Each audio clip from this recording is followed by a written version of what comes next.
Hi folks.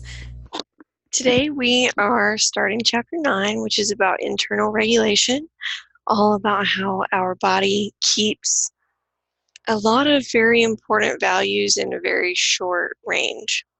So I'm recording this today in lieu of having class time because I've got jury duty. So here I am in my husband's studio / our home office library to record this for you before I head off to the courthouse in the morning. I'm also trying out this headset for only the second time. Just recorded for the other class last night, and I'm really excited about it. I think it helps reduce the ambient noise from the air conditioner or my husband getting ready or neighbors and stuff like that. So I'm going to break this up into a few lectures so it won't be as monotonous, and if you need to review a specific concept, you can go back and do that a little more easily. So we're going to start with explaining what homeostasis is, talking some about allostasis. We're then going to move into our specific examples that we have the 3 modules about in our chapter: temperature regulation, fluid regulation, and then our regulation of eating behavior. So this video will focus specifically on homeostasis and temperature regulation. Homeostasis is the word we use to describe how our body keeps certain values within a very specific number. So we typically use a negative feedback system to do this. And to understand the difference between a negative and a positive feedback system, it's the handy example is a thermostat. So the thermostat is set to a certain value when the air conditioner or heating system is working appropriately. It is maintaining the home temperature's homeostasis when it keeps temperature at the value that you have set, at the set value on the thermostat.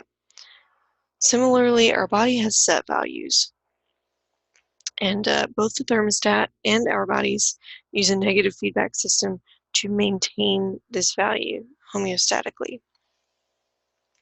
And that is when we are in this eustasis part of this graph. We have the perfect amount or just perfect level of exactly what we are trying to regulate. So a negative feedback system means that the system is going to detect a deviation from that eustasis. It's going to detect a deficiency or an excess. And then it's going to produce the opposite activity to get the value back into that eustasis set point value. What I mean by that is your thermostat will detect when the temperature rises above your set point. Let's say that's 75 degrees. The thermostat will detect as soon as the temperature hits 76, and it will do the opposite to bring it back into your eustasis set point of 75. It's going to run the air conditioner for just a short amount of time, for exactly as long as it needs to bring the temperature back down to 75.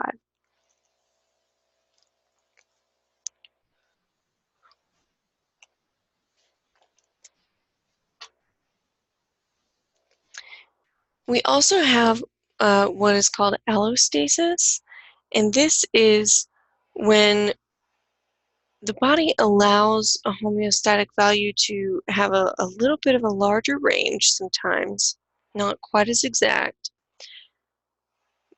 And also it means that our body is anticipating our needs. So we understand pretty well how our body can keep our body temperature at very close to 98.6 degrees Fahrenheit all day. But this number does range throughout the day. It tends to be highest in the morning, and it kind of follows the circadian rhythm. But also, not only does our body, so let's say if we're talking about just homeostasis, not allostasis, our body won't respond when it detects that we get too hot or too cold, and it's going to do the opposite. Allostasis is when your body detects some kind of signal that even though you're not out of the set point yet, you're going to get there soon. So I might be warm, in my home, but I look outside and see that, there's been a hard freeze or something like that over the winter. And my body might go ahead and anticipate burning some calories to get me warmer, because it anticipates that I'm about to get cold. This happens quite a lot with thirst regulation. So by the time when you are thirsty, it's usually not that you have had all this time for your body to notice that there's a difference between the ratio of fluid and salts in your body. Instead, what you have is your body knows, oh, you've been losing a lot of fluids. We haven't gotten the signal from the stomach yet, but we're pretty sure that those cells are going to be thirsty. So we're going to go ahead and make you thirsty and anticipate that so you can already have the water there to meet the need before the need is even communicated.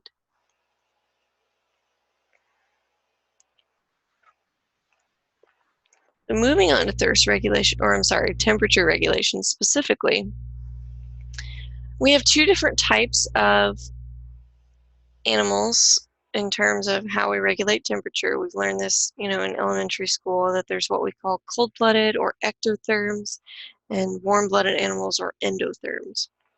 I don't even have pictures of ectotherms up here, but we'll get to them in a moment. Ectotherms behaviorally regulate their temperature. So they have mechanisms in their brain that say, signals that suggest, okay, we're cold, let's go bundle up with a bunch of other snakes and get warmer. Or let's go lay out in the sun. And you will also see, like the turtles in the lakes on campus, when they go out to sun during some of the most sunny parts of the day, they will stretch out their limbs and look like they're getting in little yoga poses. They're trying to maximize their surface area that they can absorb some warm sunlight through. So they'll do their best to sort of stay out of the way of other turtles who might be blocking their sunlight. Sort of like when you want to get a nice even tan and you want to make sure you don't have your legs crossed or you don't have anything covering just one part of your body. That's sort of what your turtles out here are trying to do. Ectotherms evolved first. It's a lot less complex of a system to have the organism go around with its own movements regulating its temperature. And plenty of animals get by just fine without an internal temperature regulation mechanism of any kind. You can imagine, though, that for some animals this is a lot more difficult, maybe animals of certain size or who need to do certain physical activities. Excuse me. So endotherms, we take that for granted, that, oh, of course it would be great to regulate your own body temperature internally and not to go huddle up with a bunch of people to get warm or, lay out in the sun, sunbathe, or go get in a cave to get cold, that type of thing, like ectotherms do. But it's actually incredibly costly in terms of our metabolism to be endothermic. That means there must be some really great benefit to it, or else why would we have evolved such a trait? If it were so costly, it wouldn't have contributed to survival and reproductive fitness.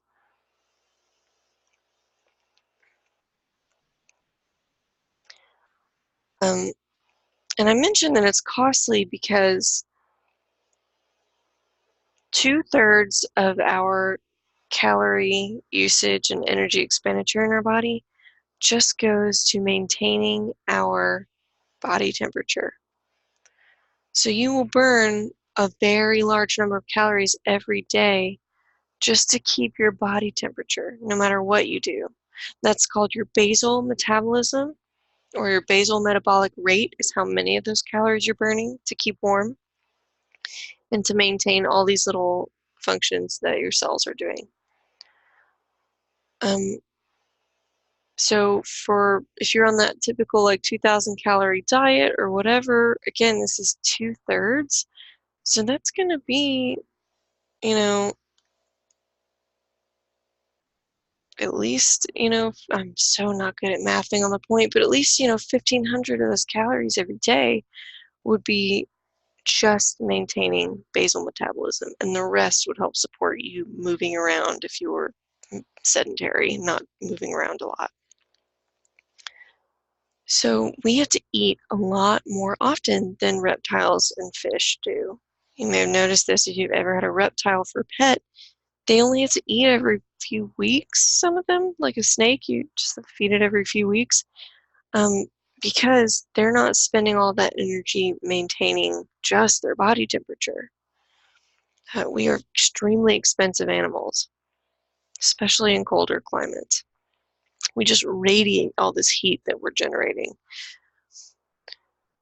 So why the heck are we endothermic? Good question. Endothermia allows for constantly keeping your temperature at this exact same rate, right? So that means that your muscles are already more warmed up than those of an ectotherm. So ectotherms have some fast twitch muscles that can help them get away from predators quickly, but unless they keep warm, those muscles quickly tire. So you can have fish that move quickly but don't have a lot of endurance. Humans, instead, we have muscles, or really endotherms of any kind. Our muscles are always at this 98.6. They're always ready to go. And because of that, we can have longer endurance. Specifically, humans have greater endurance because we have even more effective temperature regulation systems than some animals. So humans can adapt to cold climates really well because we didn't have to grow all this blubber and fur. We can put that on ourselves, so we can run marathons in cold weather and do, polar dives and swim in nearly freezing water and all kinds of ridiculous stuff like that. Humans can also, at above 80 degrees, have greater endurance than pretty much any animal on Earth. And I have this picture on the right because there's this man versus horse race in Europe every year just to showcase this. So horses have been used for land transportation for centuries in different parts of the world. And they're pretty good at that because they can withstand temperatures pretty well. As an endotherm, their muscles are kind of always warmed up, and they have pretty good endurance. Part of the reason they have good endurance, even in warmer temperatures, is they sweat. They have this mechanism for cooling that not all animals have. So your dog will pant, for example, because he can't sweat. Horses can sweat, but they're still not quite as sweaty as humans, and they still have all this fur that's a little bit costly in higher temperatures. So when it's above 80 degrees Fahrenheit, well-trained humans can run longer than even horses because of our ability to sweat. So we are endotherms, and we have even more precise ways of being an endotherm that allow us to have endurance superiority over any other land animals.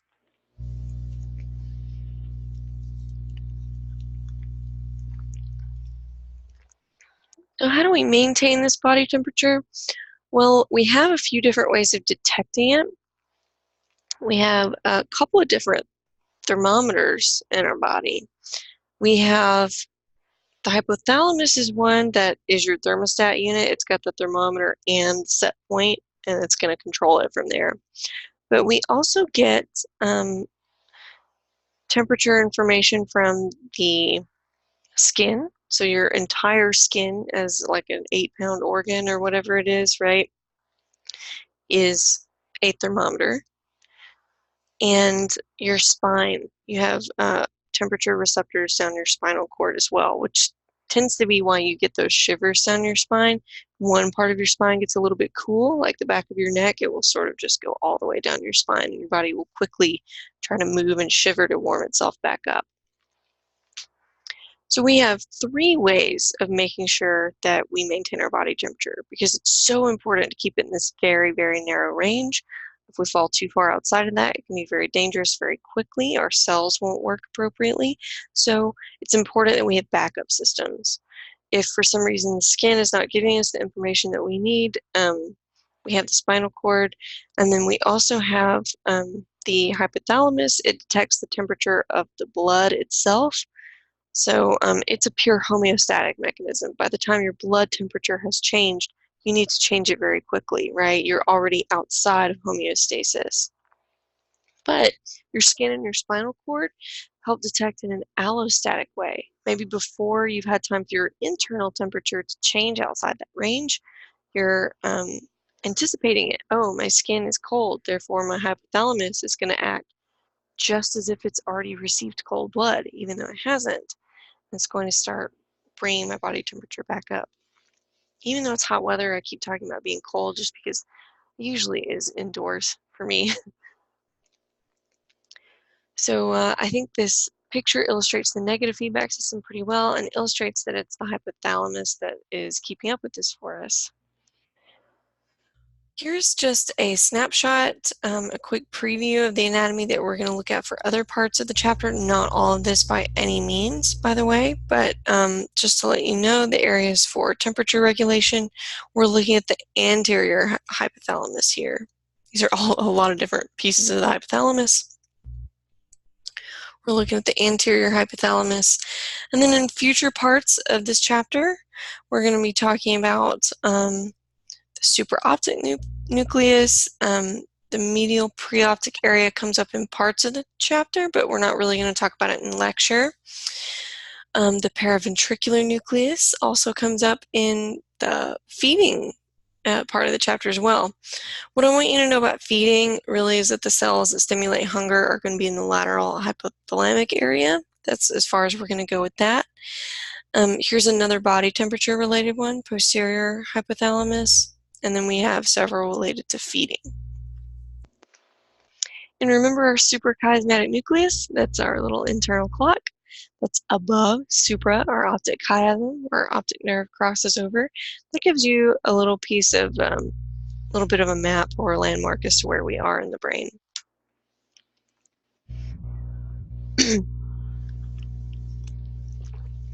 All right, so we talked some about our normal body temperature and our thermostat and how it's pretty much always set to that 37 Celsius or 98.6 Fahrenheit, with a few exceptions. A fever is one of those exceptions. When an endotherm gets sick, one of our responses is to turn up the thermostat to try to make those pathogens uncomfortable and have a harder time reproducing. It's a mechanism to try to help kill them off. So it's not that our body temperature is getting raised above the set point. So think about this. When your body temperature falls below your set point, you are going to feel cold. When your body temperature rises above your set point, you are going to feel hot, because the feeling cold or the feeling hot is to help motivate you to bring your temperature back into that thermostat set point value. So in the case of a fever, remember how having a fever makes you feel cold? Why is that? It's actually because we're not raising your body temperature above your set point, because that would make you feel hot, right? Instead, we are dialing up the set point. So we're telling your body, okay, homeostasis, now it's time to produce a body temperature of 101. So because of this, it is easier to feel colder than your set point. So you're going to feel chilly and cold with a fever and want to cover up more. And if your fever is 101 or below, feel free to keep doing that. If it's above 101, it can get a lot higher too quickly, and that's when you want to start reducing it. So you may want to work with your body's fever if it's milder, because it's not something the sickness is doing to you, it's something that your body is doing to fight the sickness.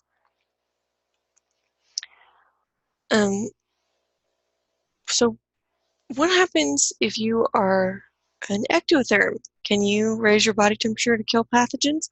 Not internally, but if an ectotherm gets sick, they spend more time in the sun. So your turtle would spend more time sunbathing if it has the flu in order to try to kill the flu. So they're raising their set point, and they have to spend more time in the sun to try to maintain that set point. Now remember that being an endotherm is really costly in a metabolic way. So if you raise your set point, you dial it up to 101, it actually takes a lot more calories to maintain, which is why it's a total myth to, what is it, feed a cold or starve a fever or something like that. You always need to be eating plenty when you're sick, and usually a little bit more if you're having any kind of fever. So applying this, you're thinking, wait, if we raise the body temperature, and that's like our biggest calorie expenditure, wouldn't that be like a really easy way to lose weight if you wanted to? Because don't we only have just a small, like 1/3 of our calories we can really play around with? Well, that has been tried in the past, and there's a reason that your set value is where it is, because if it's higher for short periods of time, that's okay. If it's higher for longer periods of time, it tends to do damage to your circulatory system, to your heart over time. So that's what a lot of your like cheapo, junky diet pills do, is raise your body temperature, which does raise your metabolism, but it's not healthy to do that. So next, we're going to have another short video focusing on fluid regulation. I'll be back and meet you for that here in just a moment.